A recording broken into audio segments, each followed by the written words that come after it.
Assalamualaikum warahmatullahi wabarakatuh.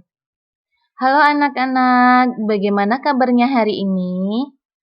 Tetap sehat, tetap semangat, dan tetap sekolah.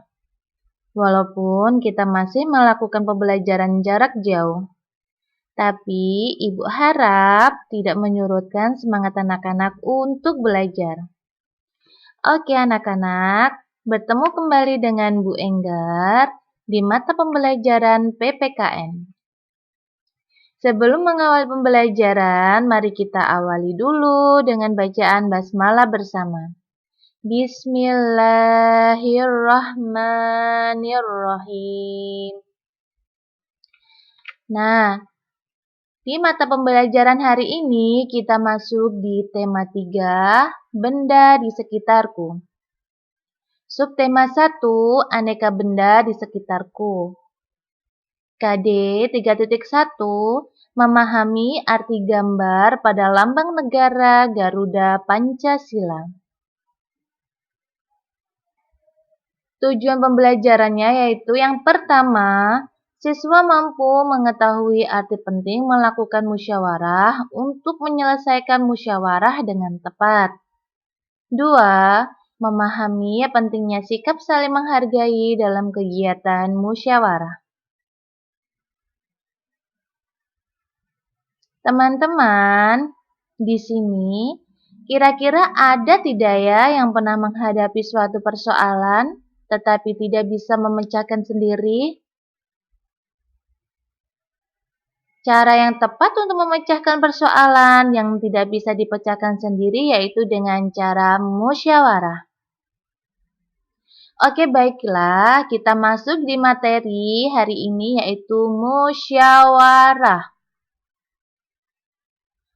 Musyawarah berasal dari bahasa Arab yaitu syawara, yang artinya berunding atau rembukan atau mengajukan sesuatu. Jadi, pengertian musyawarah adalah suatu kegiatan membicarakan, membahas, memecahkan masalah, mengambil keputusan secara bersama-sama dengan tujuan untuk mencapai kesepakatan mufakat. Dalam sebuah musyawarah akan menghasilkan sebuah keputusan yang sudah disepakati oleh seluruh anggota musyawarah. Keputusan tersebut harus dilaksanakan dengan penuh tanggung jawab oleh seluruh anggota musyawarah.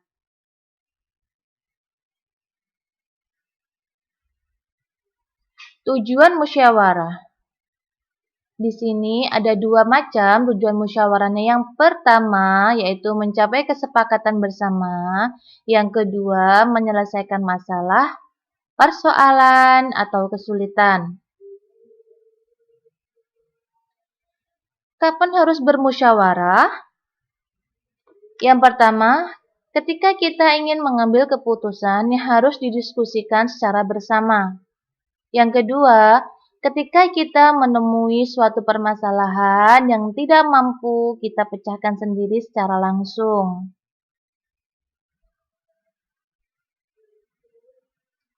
Manfaat musyawarah. Yang pertama, melatih mengemukakan pendapat, usul, ide.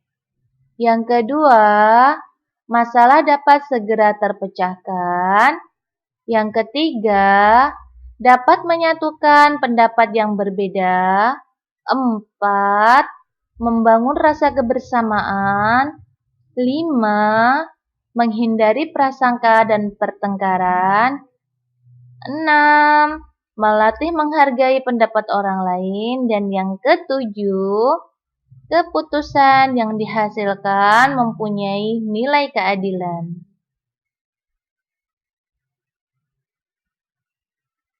Ciri-ciri musyawarah yang baik, yaitu yang pertama di sini dilakukan berdasarkan kepentingan bersama.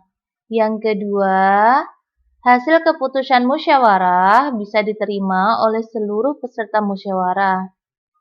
Yang ketiga, pendapat yang diusulkan peserta musyawarah mudah dipahami oleh peserta lain.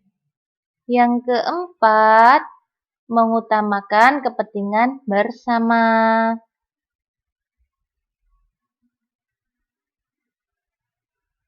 Sikap yang harus diperhatikan saat musyawarah.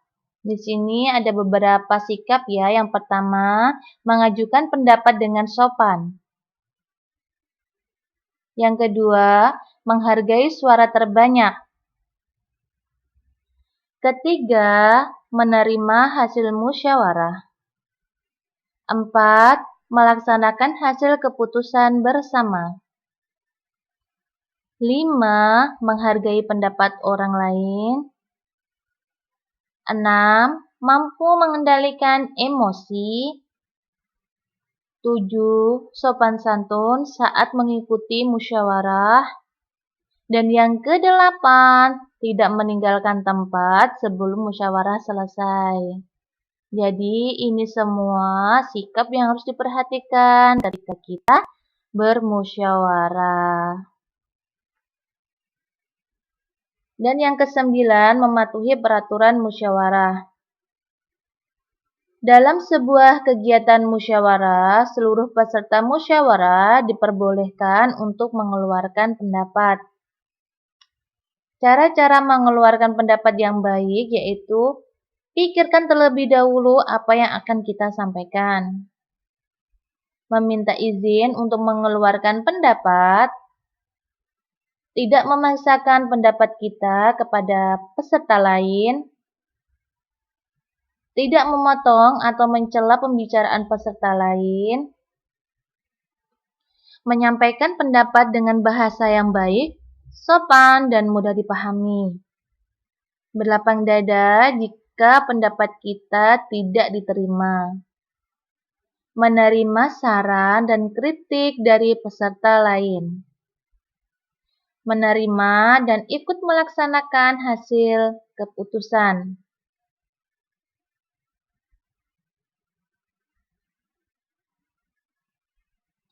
Jika tidak melakukan musyawarah, apa ya yang akan terjadi?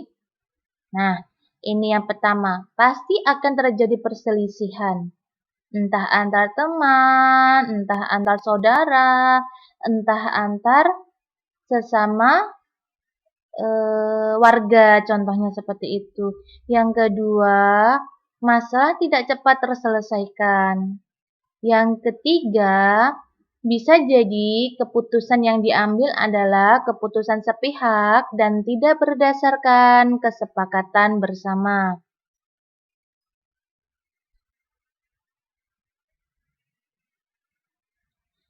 Pelaksanaan kegiatan musyawarah itu merupakan sikap yang sesuai dengan sila Pancasila, yaitu sila keempat yang berbunyi, kerakyatan yang dipimpin oleh hikmat kebijaksanaan dalam permusyawaratan perwakilan, dan memiliki lambang kepala banteng.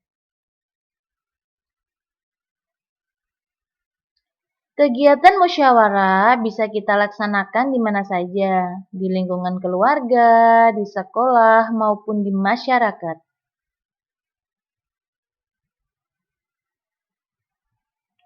Musyawarah yang pertama, kita di lingkungan keluarga. Yaitu musyawarahnya, contohnya di sini adalah pembagian tugas kebersihan rumah. Yang kedua, menentukan tujuan berlibur bersama keluarga.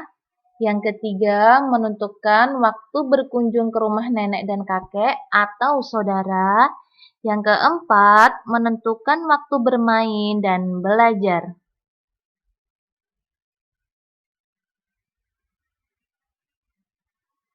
Musyawarah yang kedua, itu di lingkungan sekolah. Yang pertama, pemilihan ketua kelas. Yang kedua, pembagian hari untuk tugas piket kelas. Yang ketiga, menentukan peraturan kelas. Yang keempat, pemilihan peserta lomba antar kelas.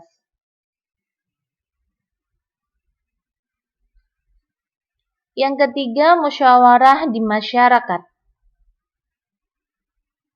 Yang pertama, pemilihan ketua RT.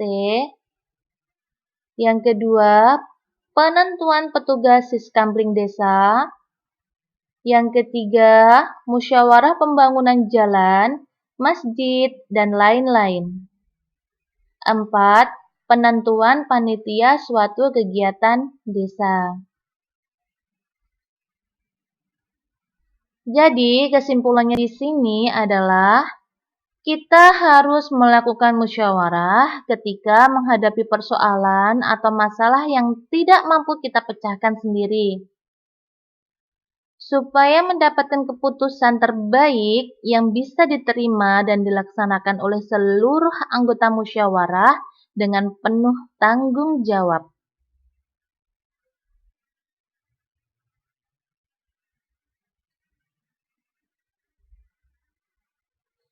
Terima kasih anak-anak atas perhatiannya hari ini.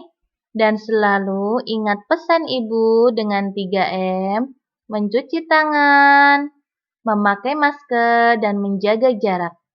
Ibu ucapkan semangat belajar dan wassalamualaikum warahmatullahi wabarakatuh.